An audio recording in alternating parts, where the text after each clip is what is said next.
Hello everyone, welcome to Reno study point 14। मैं उम्मीद करती हूँ आप सभी ठीक होंगे एंड आपकी पढ़ाई बेटर चल रही होगी। फ्रेंड्स, आज 18 अक्टूबर का जो ऑडियो आर्टिकल है वो CCPI पे बेस्ड है। इसकी रिपोर्ट आई है 2023 के लिए, तो इसके बारे में आज हम पढ़ेंगे। इसके नोट्स आपको मेरे Telegram channel Reno study point में मिल जाएंगे, आप वहां जाके डाउनलोड कर सकते हो। इसके अलावा वहां पे अदर करंट मैगज़ीन डालती हूँ, तो वो भी आप पढ़ सकते हो। और किसी का कमेंट आया था कि MPS का सभी यूनिट्स के PDF उनको प्रोवाइड कर दूँ।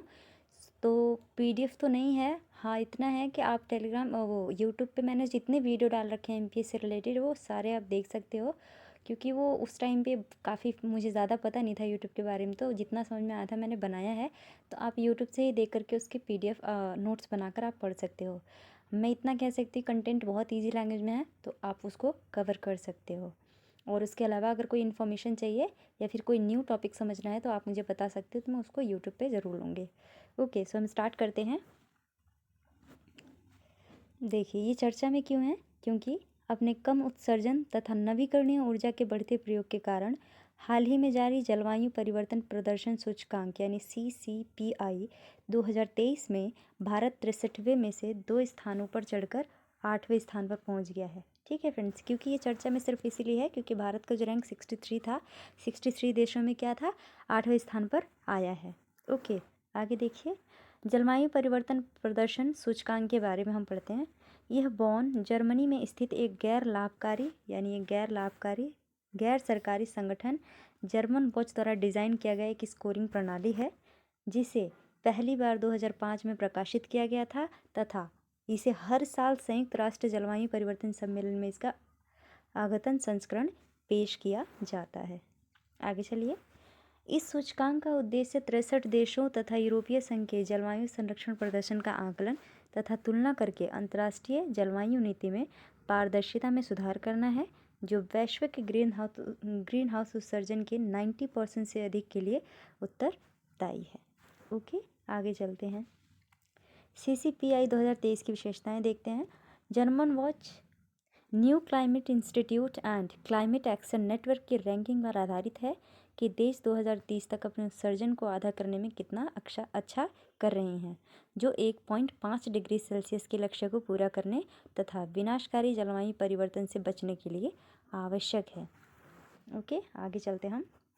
देखिए, इस रिपोर्ट में पहले 3 स्थानों को खाली छोड़ दिया गया है क्योंकि किसी भी देश ने सभी सूचकांक श्रेणियों में काफ़ी अच्छा प्रदर्शन नहीं किया है, जिसकी वजह से उनको बहुत कम या अधिक ग्रेड प्राप्त नहीं हुआ है। ओके, अगला देखिए, चौथे स्थान पर डेनमार्क है, उसके बाद स्वीडन और चिली हैं। ओके, आगे देखिए।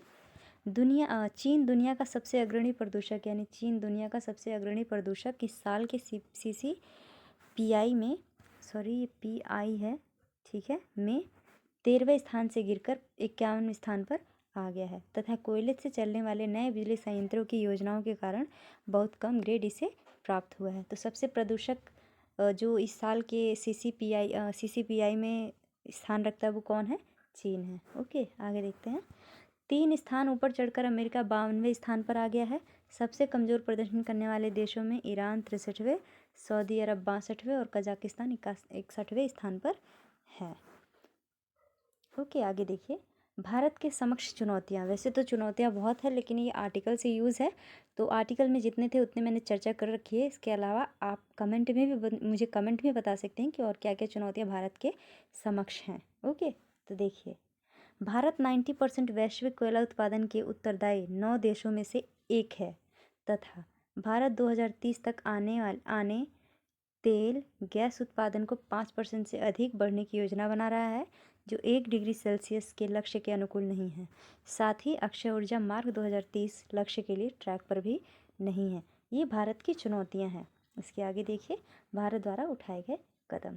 पेरिस समझौते के अनुसार वैश्विक तापमान वृद्धि को 2 डिग्री सेल्सियस से नीचे यानी 1.5 डिग्री सेल्सियस तक सीमित करने की राष्ट्रीय योजना बनी हुई है। अब COP26 में देखोगे आप, उसमें क्या हुआ था कि भारत के प्रधानमंत्री ने पंचामृत की अवधारणा पेश करी थी। तो पंचामृत में 5 लक्ष्य को शामिल किया गया था, जिसमें से एक 2070 तक नेट जीरो के लक्ष्य को प्राप्त करने की बात कही गई है। ठीक है, तो ये 2070 तक क्या है, नेट ज़ीरो के लक्ष्य को प्राप्त करने की घोषणा की गई थी COP26 में। ठीक है, ये कहाँ हुआ था, कमेंट में मुझे बताएं COP26 कहाँ पे आयोजित हुआ था। आगे देखिए, निष्कर्ष के तौर पे इसमें हम कुछ बिंदु डाल सकते हैं, ज़रूरी नहीं है कि कंक्लूजन ही लिखें। इसमें सुधार के बिंदु हैं कि भारत को क्या करना चाहिए। तो देखिए, विकेंद्रित नवीकरणीय ऊर्जा क्षमता की आवश्यकता है, इसको उस पर बल देना चाहिए। एक कार्बन मूल्य निर्धारण तंत्र विकसित करना चाहिए। आगे देखो, एक उपराष्ट्रीय स्तर पर क्षमता में वृद्धि करना चाहिए। उसके अलावा ठोस कार्य योजना बनाने की आवश्यकता है। इसमें आगे ख़त्म है ये आर्टिकल। सी फ्रेंड्स, इसमें क्वेश्चन COP20 ये जो CCPI है इसकी विशेषताएं पूछ सकता है पेपर में। ठीक है, इसमें भारत की रैंकिंग क्या है, और ये भी हो सकता है कि बाकी देशों की रैंकिंग दे दिया जाए और मैच द फॉलोइंग क्वेश्चन आ जाए, तो उसके हिसाब से भी आ सकता है। ठीक है, तो आई होप कि ये आर्टिकल आपको अच्छा लगा होगा। आर्टिकल तो बहुत आते हैं, लेकिन मुझे जो अच्छा लगता है अकॉर्डिंग टू योर, मतलब जितने पेपर्स या फिर मैं जो भी देखे हैं मैंने, उसके हिसाब से मुझे जो इम्पोर्टेंट लगता है मैं वो डाल देती हूँ। सो इसमें आपसे पूछ सकता है कि मतलब इसमें रैंकिंग इंडिया की क्या है, पहले कितनी थी। ठीक है, क्रम से देशों को दे सकता है, मैच दी फॉलोइंग पूछ सकता है। तो ये क्वेश्चन आ सकते हैं कि इसके ऊपर मेंस के पॉइंट ऑफ व्यू से कोई क्वेश्चन नहीं बनेगा। सो आप देख लीजिएगा, and thank you so much. मुझे उम्मीद है कि आप लोगों को ये आर्टिकल अच्छा लगेगा, और पीछे जितने भी आर्टिकल्स मैंने डाले उसमें मैंने क्वेश्चन पूछे हैं मेंस के पॉइंट ऑफ व्यू से, तो आप उसका आंसर भी करें। ओके, और इसके नोट्स के लिए आप मेरे Telegram channel Renu study point 14 को ज्वाइन करें, वहाँ पे आपको इसके PDF मिल जाएगा। So thank you so much, have a nice day.